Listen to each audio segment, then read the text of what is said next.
Yo, yo, yo. What's up, everybody? This is your boy Isaac. And this is your boy Bryce. And we are brothers on tennis. And folks, we've come to that time of the season where we've got the Indian Wells tournament coming. And even though it's not March, we still are very excited about the fact that Indian Wells is here. Bryce, we got a lot of plans for Indian Wells, bro. How you feeling? Man, I am so happy that they're doing Indian Wells in October so a brother ain't got to burn.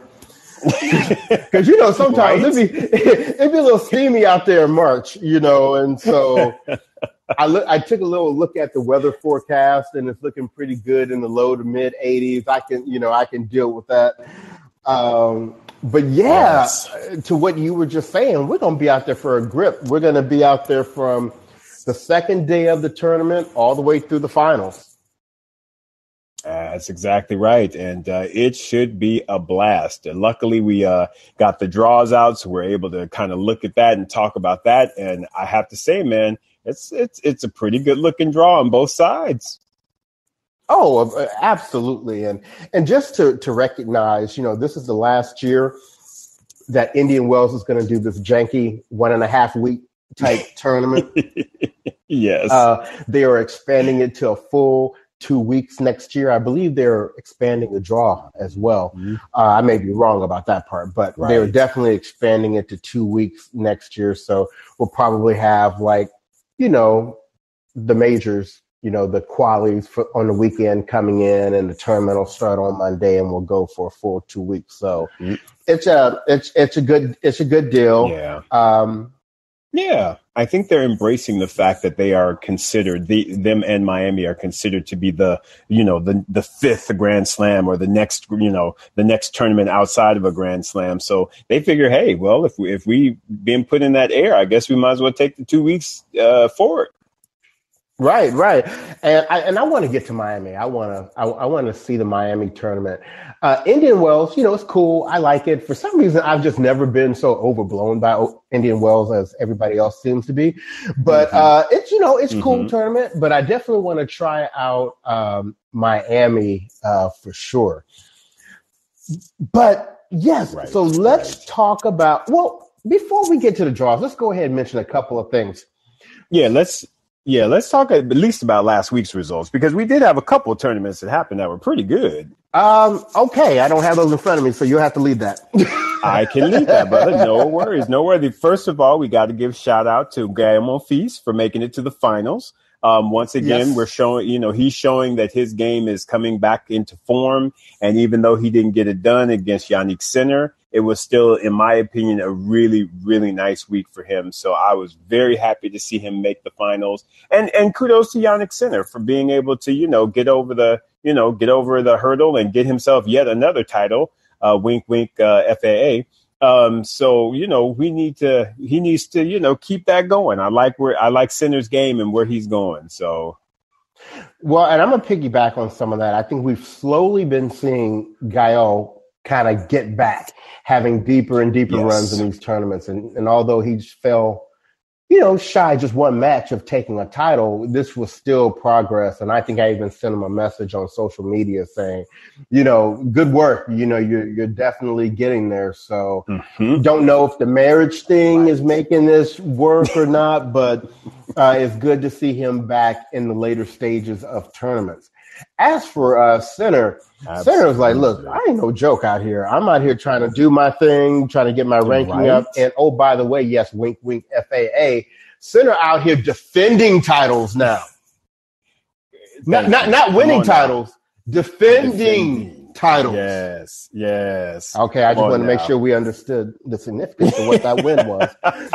So anyway, shout out to both of them for a great tournament. Isaac, what else happened last week? Well, it's okay, bro. Shout out to both Casper Ruud and Cam Norrie. Cam Norrie is continuing his good form of 2021. Getting more match wins, making it to yet another final. Took out Andrei Rublev in 3 tough sets. Cam Norrie's doing his thing. He took out Shapovalov as well in that tournament. So kudos to him for making it to that final. But Casper Ruud just simply had too much game for him on the day. And still a very, very good title match. But I am impressed with Casper Ruud, I have to say. Yeah, I mean, Casper is really showing that he's much more than people pegged him for in terms of being a clay court specialist. He is not that at all. And he showed that in the first round of the Laver Cup when he told Opelka, go and get out of here. This is for real players out here. We're not playing around in Boston. So, so I'm really proud of him. He's looking good. And I like that he seems to be a very humble young man. He goes out, he does his job. He's not trying to do a whole lot of flair, except for that shot he hit between his legs. And, he's doing his thing. And then Cam Norrie, I talked about him a couple weeks ago that if Karasev didn't get his stuff together, Cam Norrie's been looking at me like, dude, how do I get on the V squad? I'm ready to get up off of the JV squad. And Miles, you already know he's my soda machine guy. So I'm trying to, and I'm going to give Karasev some props because Karasev had some good wins this week, especially that win over Herc. He did. So that's right. Yes. So we saw improvement. So he held on to his varsity spot, but it's still at jeopardy. He needs to come and he needs to clown here at Indian Wells to stay there. I agree with you. I agree wholeheartedly. But one more thing, shout out to Cam Norrie. I mean, Cam Norrie he may not be racking up all the titles, but he is making deep runs almost everywhere he goes. And exactly, I like Cam Norrie, so shout out to him. I'm with you, brother. And just speaking of Cam Norrie, I don't know what happened in the water for the Brits, but they decided apparently to go crazy because he made the finals, and then both Skupski brothers earned titles in doubles last week. I was so excited for that because Ken was playing with Johnny O'Mara. And and I really liked that team. And then I saw a post from Ken. He had gotten back to his hotel or whatever in time to catch the end of Neil's match. I forgot who was Neil playing with again. He was playing with Salisbury, so it was like all Brits. All Brits. Right. Yeah, the Brits just went off this weekend on doubles. They trying to run things in doubles. I'm not mad at them. I'm not mad at them. You can't do it in singles, do it in doubles. That's what I'm saying. So they definitely did some work this weekend. So that in itself was very, very impressive. So kudos to the Skupski brothers for getting them titles. Well, all the Brits for everything that they did this past weekend. And then on the ladies' side, we won't spend too much time there. We had the name I just love saying so much, even though it's probably not right. Van Uytvanck. Uytvanck. Yes. I don't know why, but I like that redheaded girl. She all right with me. And I was very, very happy to see her get up in there and get her a title. I thought that was very, very cool. And, she's not really known for too much doubles or too much really, as far as titles go. But, yeah, I always like seeing her name in the draw because it just makes me smile saying Uytvanck. So she got her title. Yeah, she got up in her Uzbek in the finals and took that title. But get to that other one, right? How about Chicago up in here? First of all, shout out to Kamal Murray for what is he doing with tournaments up in Chicago these days? Right, and bumping tournaments. I mean, did you see that final? Come on, man, that was a tremendous final with Muguruza and Ons Jabeur. That was nice. Well, and Muguruza was like, Ons, I know you've been having a breakout year, but right. But let me turn this around because quietly, Bryce, she was up a set and a break, 3-2 in that second set, and then Muguruza was like, you know what? I think I see a crack. And she started running games, running games, and she kind of put it on Jabeur in that last set and a half. But kudos to both of them, man, for making it to that final. And like you said, kudos to Kamal for just putting on an outstanding tournament. It seemed like it was really, really nicely done, and hopefully it will be a staple in Chicago going forward. Right. Yeah. All right. That's enough for last week. Yes. So let's get to the business of the next 2 weeks. Yes. Indian Wells. BNP Paribas Open. All right. I like it. So where are we going? We going with the men or we going with the women? I don't know. You choose. Which one you want to go with? We'll go with the women first. All right. Okay. Very so good.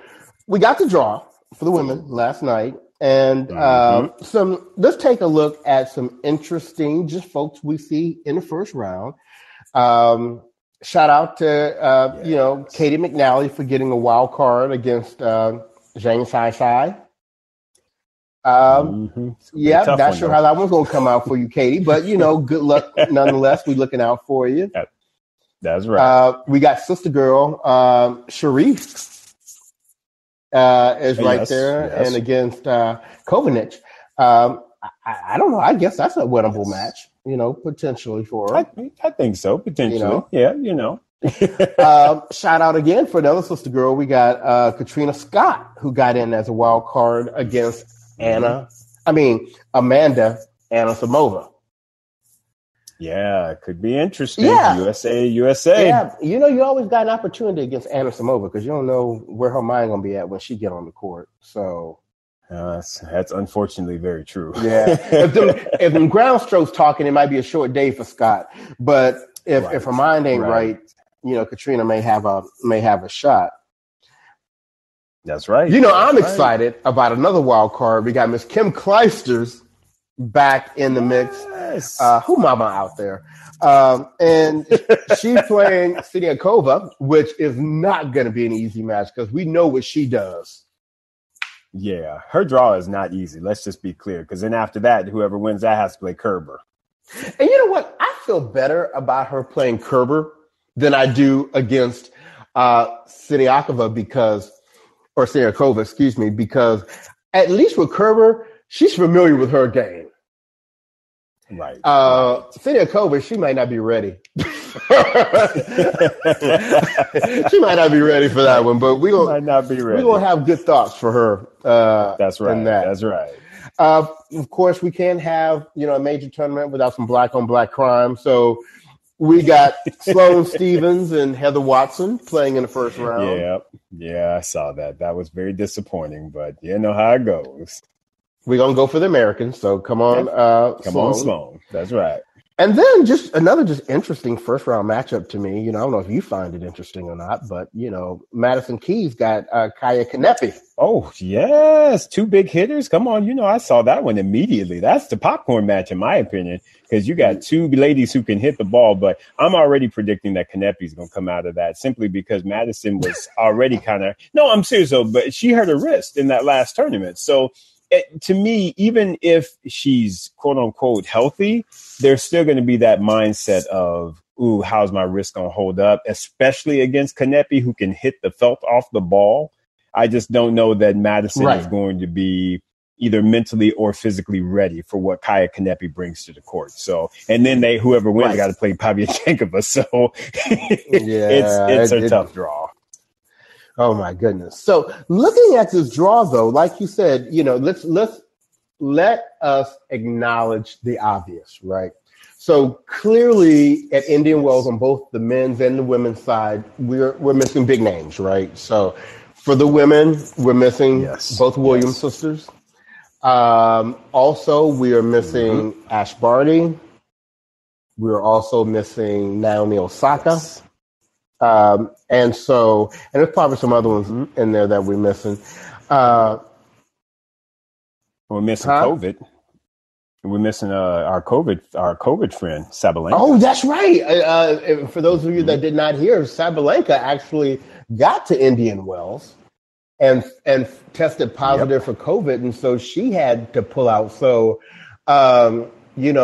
what is Leylah Fernandez going to do? She ain't got no top 5 people to beat there. You know what I'm saying? She ain't got no top 5 people. Who she going to beat? Who's she going to beat? Exactly. She going to be like, what I'm supposed to do? But that's, once again, what we love about both the men's and the women's tours right now. You take out some of the big names, and it is still an amazing tournament. When you look at this draw, and there's just so many people that could come through and win this. So just real quickly, let's acknowledge who, the seeded players are. Starting number 1, we have the good Pliskova. Yes. And then we have Swiatek, then Krejcikova, then Fittalina, then Muguruza, then Sakkari, then Kvitova, then Bencic. And so those are the top 8. They've got 32 seeds, but we're not going to sit here and do roll call. But those are your top 8. And I don't know. I guess, Isaac, what we can do is, unless there are, and I'm open to it, there are particular early matchups you want to talk about that are maybe second round, third round. I'm good to jump to the quarterfinals. Yeah, no, I'm good to jump. I there's nothing out here. Well, I shouldn't say anything. We already kind of mentioned the couple that I kind of had marked, which is of course Kleisters and Siniakova and Arsenyakova and the Madison Kanepu was also, and of course Sloane and Heather. So yeah, you actually hit the 3 kind of popcorn matches that I had kind of circled for first round. So I think we're good, bro. Okay, so let's take the first quarter on the women's draw. Who do you have making it to the quarterfinals in that first quarter? So let's see. I have got, I went with 1 and 6. So I've got the good Pliskova versus Sakkari. Oh, interesting. Now, listeners, Isaac and I don't know how we do it. We're usually on the same page about folks, and that's interesting. Who you got? Neither one of them. No, I'm just kidding. We actually have the same person up top. I do have the good Pliskova, but I have her meeting Jabeur. I thought about Jabeur, but at the same time, Jabeur would have to go through Danielle Collins, which I actually think she will get through her, but I don't think she's going to get through Sakkari. I think the Sakkari has a little bit more fight in her to be. And see, Jabeur is crafty. She, to me, works very well against players that, don't move. They only move laterally. They don't move very well up and back. And see, Sakkari, to me, is an overall good mover, both side to side as well as up and back. So I just feel like her drop shots won't be as effective, and she can match her in power. So I don't know why, but I just felt like Sakkari was going to be able to take out Jabeur. But I do have Jabeur in the round of 16, but I have Sakkari winning that match. No, and I think those are very valid points. I can't argue with any of that. I guess for me, where I made the difference, because I assumed that they were going to play Jabeur and Sakkari, and I don't know. There's just something about Sakkari's mental that I question. And that's fair. And I was like, I don't know if Jabeur getting tricky on her will get into her mental and get her frustrated and talking to herself, and and I'm thinking Jabeur, coming off of this final, she was just asked, she might be feeling good about things. So, but yeah, I can see that one going either way. So, between the two of us, I think one of us will be right. There you go. How about that for that glass being half full? Exactly. Boom. So, all right. So, the good Pliskova against either Jabeur or Sakkari for Brothers on Tennis. So, for the second quarter, which is also in the top half, I'll go first, and I went with and it hurt me to do this, but I'm trying to use my tennis brain. I went with Krejcikova and Muguruza. Okay. And see, I went with my sentimental brain. So I went with Coco Gauff and Muguruza. I knew it. I knew that's what you did. You didn't even have to tell me that. I knew that's what you did. And let me tell you why. Because, of course, I had to go through the same mental exercise because I do believe Gauff will get past Badosa, which won't be easy. Won't be easy at all. The reason why I picked Krejcikova over Coco was because if they have not tightened up that forehand on Coco Gauff, right, Krejcikova ain't missing on her forehand like that. And so I wonder if she will be able to pick on that or not. So that's the only reason why I lean towards Krejcikova. I hear you, bro. And it was a tough decision for me. my thought process was they should have had enough time post U.S. Open because she went out early, although she was playing doubles. Sorry, Coco, but it's the truth. Right. But they should have had enough time to get on the practice court and really shore up that forehead. I feel like there's been enough time that they should have been able to work that out. And the fact that Coco played Krejcikova at the Australian and she lost that tough match. Mm-hmm. She actually, had she kind of kept her nerve, I feel like she could have probably got there. Because I'm pretty sure it went 3 sets. At least I think it did. Anyway, I just feel like there's going to be a little bit of the revenge factor going on, and I feel like she's going to have her forehand in top shape. So I'm going to give Goff the edge. But it is more emotional because, again, Krejcikova she is seeded 3 and Coco is 15. So, on paper, Isaac looks dumb. But we'll see what happens. And you know what? You actually bring up another point for me why I think I feel glad that I picked Krejcikova. One of the things that I've been saying about Krejcikova is she rarely loses to people she's not supposed to. Right. And That's true. And so all right, well there we go. So once again, from Brothers on Tennis standpoint, you got Muguruza versus either Krejcikova or Coco Gauff. There you go. So dropping down to the bottom half, that third quarter, who do you have? All right. So that, and once again, very, very tough. But I actually, and you probably are going to laugh on this one, I've got Vikka versus Fittalina. Boy, okay. We close. Again, we good on nailing one of the two, right? Let me tell you what, I would, this is the section that I went maybe a little bit out on a limb here. So I match you with Fittalina, but I actually have her meeting Halep. I think this is the first real event Halep is going to be without Darren Cahill. And she married now, and she feeling herself. She's singing her Bette Midler right now in the locker room. So I just have this feeling that Halep is going to have a really good tournament. Interesting. Okay. And see, for those reasons, I would think she'd go out the first round. But that's just me. So, but we will see. And that's what sport is about. That's why we do this, brother. That's why. Right. So I commend you, and I understand exactly what you're saying, 100%. So once again, Brothers on Tennis has Fittalina against either Azarenka or Halep. There you go. There's a trend. There is a big trend. So let's see what happens in this fourth quarter. So I have, oh gosh, this is gonna sound crazy, but I'll go with the obvious one. I have Swiatek against Bencic. Ooh, really? I do. He said, I do. Okay, guess what, folks? Brothers on Tennis does not match up at all up in this. Yeah. So, see, and while I was also kind of like, hey, Bencic with the Golden Glow, she kind of hurt or hyperextended her leg, right?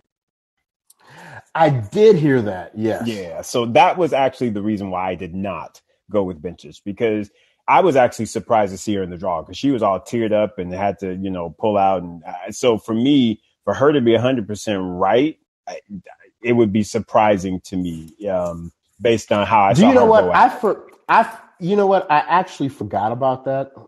Okay, I'll let you repick. So what I'm going to do... Because we want to at least try to be 1-1. Hopefully you'll pick who I picked.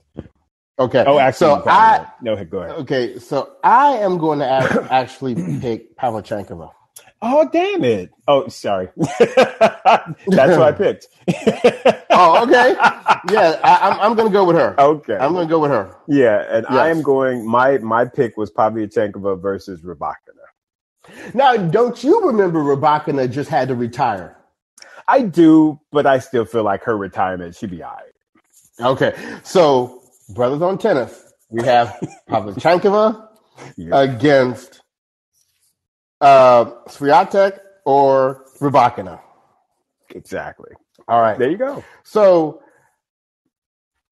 let's take this out then. All right. So who do you have making it to the semis? Okay, so for me, I have the semis being Sakari versus Golf, and I have Fittalina versus Rybakina.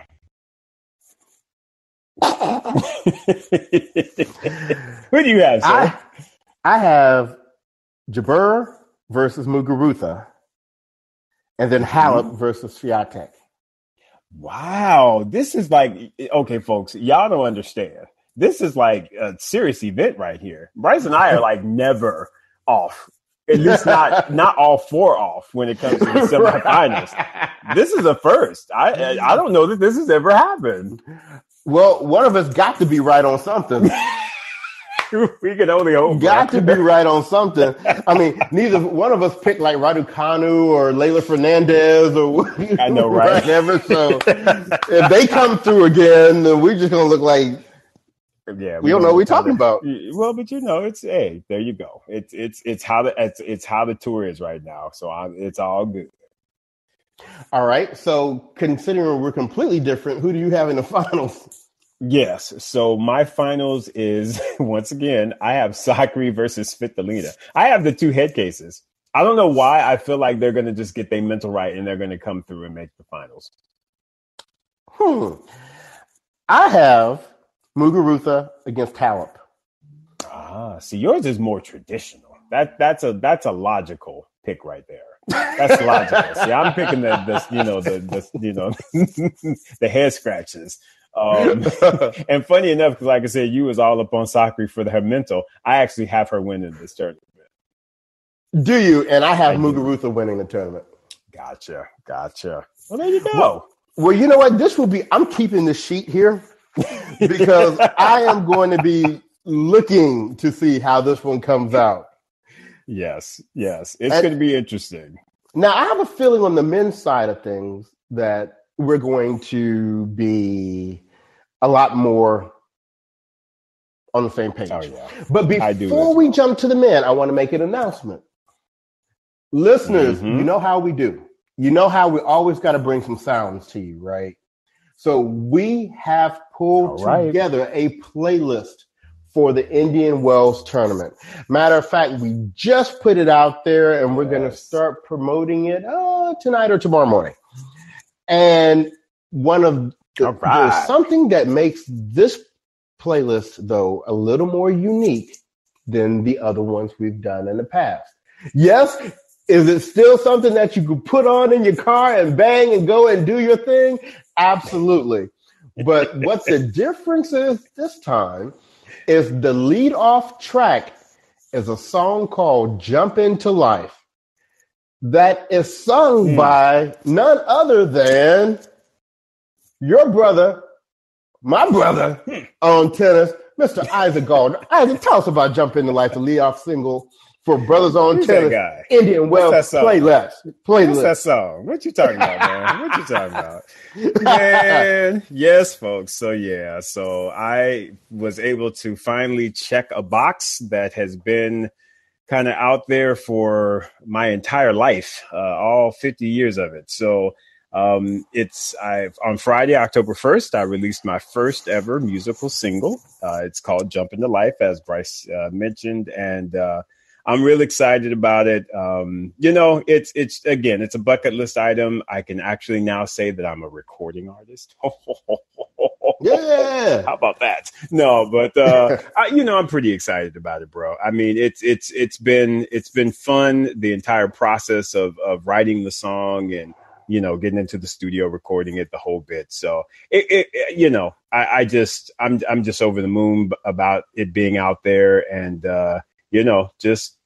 just hoping folks get enjoyment out of it, because that's really what it's all about. I mean, the song is about encouragement. It's hopefully going to inspire you a little bit.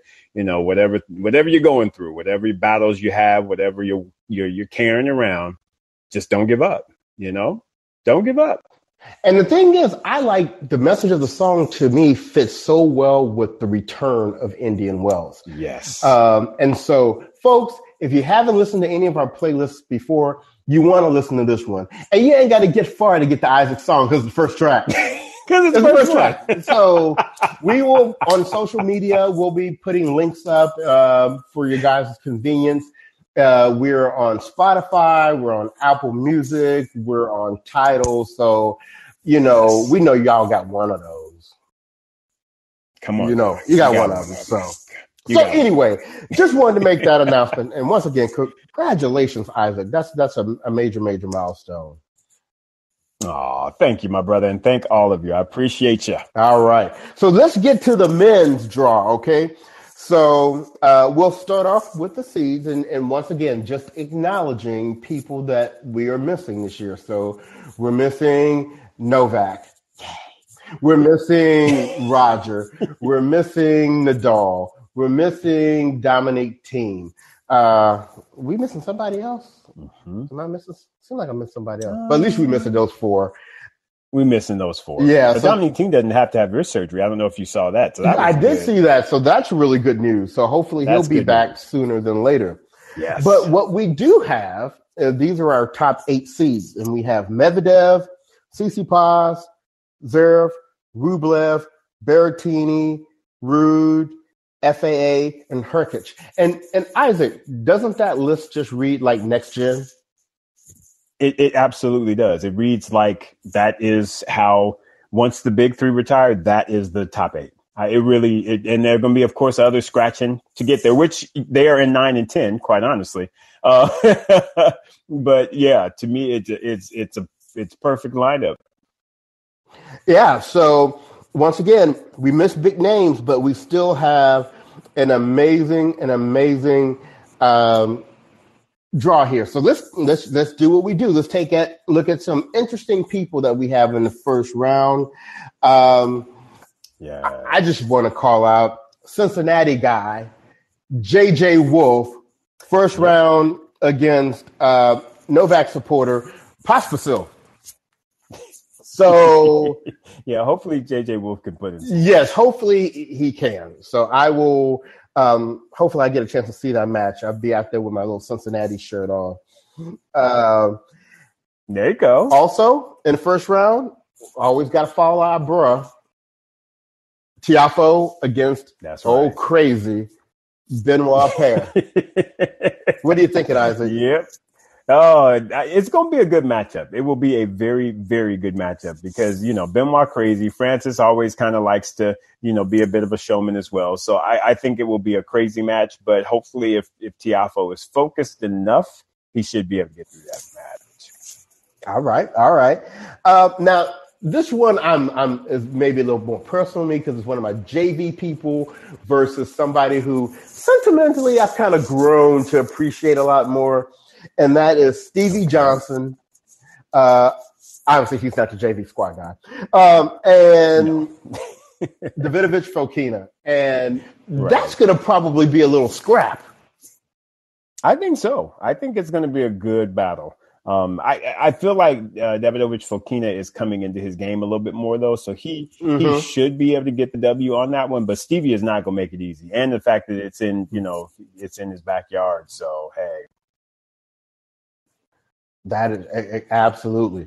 Yeah. Of course, y'all know I'm excited for Mr. Jack Sock getting a wild card, but he's not going to have an easy first round. He's got John Millman, and we know he will stay out there all day if he needs to.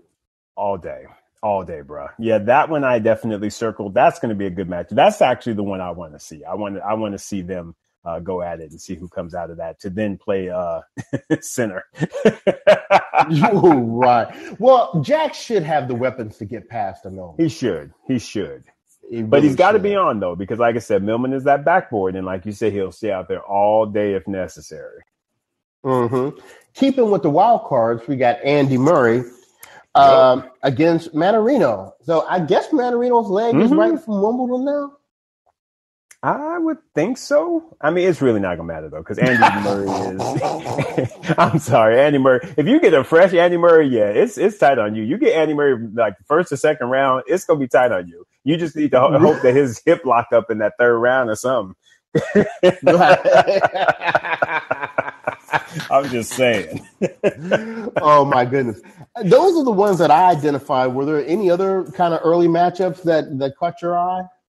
I actually am looking at that Ramos Vignoles against Musetti. I'm interested to see how that one's going to come out because Ramos Vignoles is someone that I kind of follow. He's not quite on my JV squad, but he's someone that I root for, at least on clay. And Musetti, like I said, up and comer. So I'm just intrigued to see who's going to come out of that matchup. So that one is the only other one that I kind of saw that I was like, I'm interested in that one. Okay. Yeah. Well, let's go ahead and pop off to the quarterfinals. And so we'll start with the one up top. And I'll just go ahead and jump on out there.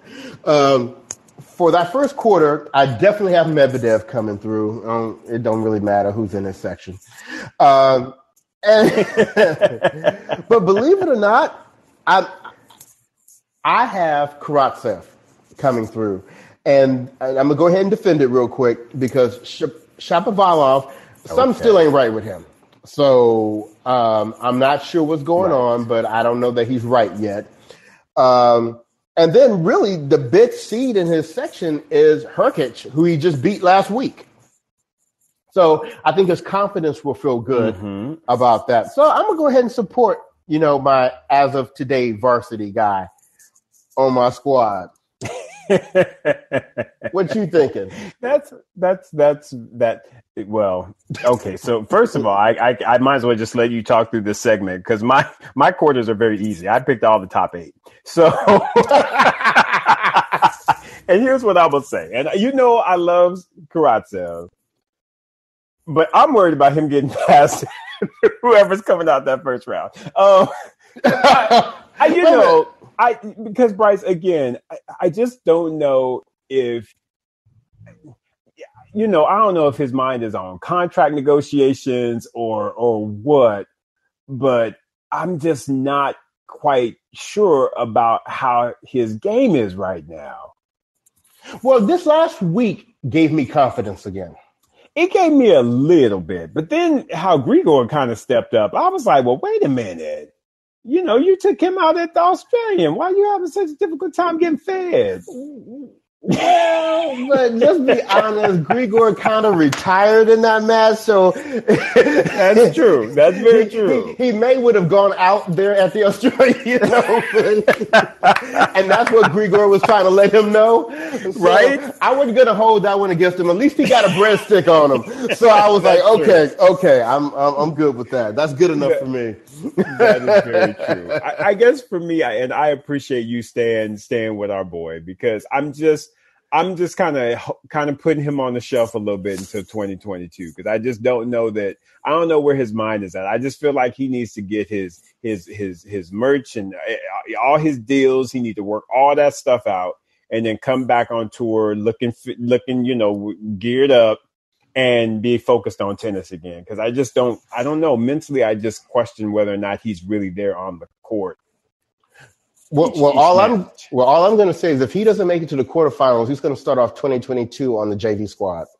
All right. So here's his opportunity to hold his varsity spot. If he don't make it to the quarterfinals, Cam Norrie's going to be like, varsity, yeah. Just saying, just putting it out there. I feel you, bro. Okay, I got you. So yeah, I'll be out there in the stands with a sign that says V or JV. The choice is yours. He's gonna be like, "What does that mean?" All right. So no, bro. I have Medvedev and Hubie in that quarter. Okay, gotcha. Yeah. Well, so then that tells me in the bottom you have Rublev versus Ruud, right? I do. Yes. I'm almost there. I got Ruud. I still got Cam Norrie. I got my soda machine guy coming through. Right. I'm not mad at that pick. I'm not mad at that because, like I said, Cam Norrie, he got it done last week. So who's to say he can't get it done this week? Right. And I didn't know he and Rublev were good friends. So apparently, Rublev is the better friend. But but yeah, I'm going to go with Norrie and Ruud there. Okay. I like that. So we jump down to third quarter. So you have obviously I've got Baratini versus Sasha. Okay, we matching on the Sasha. I'm going with center. I've not been one to really, press on him yet. And this is the first time I'm kind of making a call of him coming through, at least to the quarterfinals. Okay, there you go. Nothing wrong with that. Okay. And then the bottom, the fourth, you have... that was the tough one. I have FAA versus Tsitsipas, even though FAA is my questionable one, to be honest with you. We actually are a match on that one. Oh, okay. We actually are on a match. Okay. So who do you have in the semis? So I have in the semis Medvedev versus Ruud. We match. Yeah. So we match there. And at the bottom, I've got Verev versus Tsitsipas. Now that's crazy. We couldn't match 4 on the women's side, but we match all 4 on the guys' side. I figured as much because the guys are just a little bit more stable than the on the women's side. But again, it's still good tennis, y'all. So no bagging on the ladies. I think it's extremely competitive. There's just a little bit more deeper, whereas I think the upper on the men's side is just a little bit more dominant. Right. And then in the finals, you have? I have the 2 gentlemen that beat Djokovic this year. I have Medvedev versus Verev. I do as well. And you have winning the title? Now this is actually where I did. I did. And I don't know why, because I'm not a fan of his whatsoever. But I just feel like Zverev will be like, you know what? I already done helped you win the U.S. Open. The least you could do is slide out and let me take Indian Wells. Now, come on. I feel like that's a fair exchange. So I don't know why I was thinking, but I feel like Zverev will win this tournament. I do. I'm going to reiterate what I said after the U.S. Open. I think Medvedev's about to go on a little bit of a run. And I think he's going to take Indian Wells. I think he's going to take the year-ending championships. All right. And I wouldn't be surprised if he took the Australian. Yeah. I tell you what, if he does take Indian Wells, I'm right there with you as far as actually, I don't know that it matters. I think he will take the year-ending championships. I'm just thinking, again, he won the U.S. Open. There might be that little bit of, and like I said, he owes Verev a Christmas card. So, yeah. And see, and this goes back to why I like the way that Medvedev won the U.S. Open.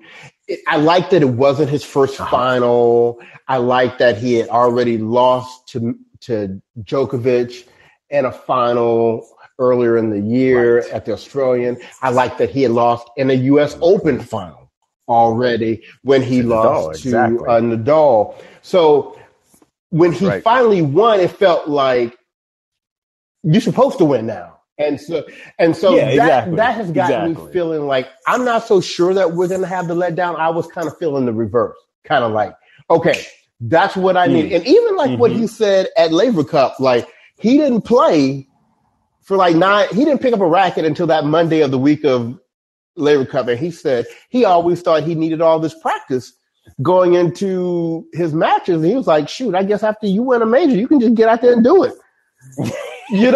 So right? At least against Shapovalov, you can. Oh boy! Yes, bread store. Yes, sir. Oh, that is good. So but I'm feeling you, bro. I feel you. I like your thought process there, and like I said, I would not be surprised. Would not be surprised whatsoever. Right. Well, look.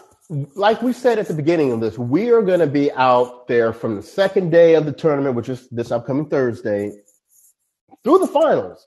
And we're going to be doing Instagram lives there from Indian Wells, as long as it doesn't go down again. We're going to be recording our we'll kind of do like a mid-tournament update and all that kind of good stuff. But most importantly, like the U.S. Open, For those of you that are going to be in Indian Wells, hit us up on social media again. We'd love to meet you guys. David, are you going to be back in Palm Springs? Because you're one of the people we didn't get a chance to meet in New York. We love meeting the listeners. We love putting a face and a live voice to a username and a profile. And we will be announcing kind of when we're there and when we're not there and all that kind of good stuff. So very excited about this coming up and really looking forward to it. How about you, Isaac? Yeah, man, I'm extremely excited. It's always good when you can see live tennis, especially at the professional level. So just to be out there and enjoying the sights of both tours. So it's not just the men's or the ladies. You get to enjoy both. You get to pick. Again, like Bryce was saying, hopefully we'll be able to meet up with some of the folks, some of the listeners, and I'm just excited about all of it, man. It's really another really fun trip that I'm looking forward to. So good stuff, man. Right. Now, we didn't talk about anything with doubles because the doubles draws are not out yet, but we will be reporting on that. My early predictions are Mektic, Pavic, and Krejcikova and Siniakova. Yeah. I'm going to go. That'd be pretty good. Right, I'm going to take the easy one right there, But anyway. Well, we're going to go ahead and wrap this up. So everyone, if you aren't in Indian Wells, I think the Tennis Channel is covering it like every day. So make sure you tune in. There should be some amazing matches. Right. So on behalf of the podcast, this is your boy Bryce. And this is your boy Isaac. And we are Brothers on Tennis. Everyone, take care.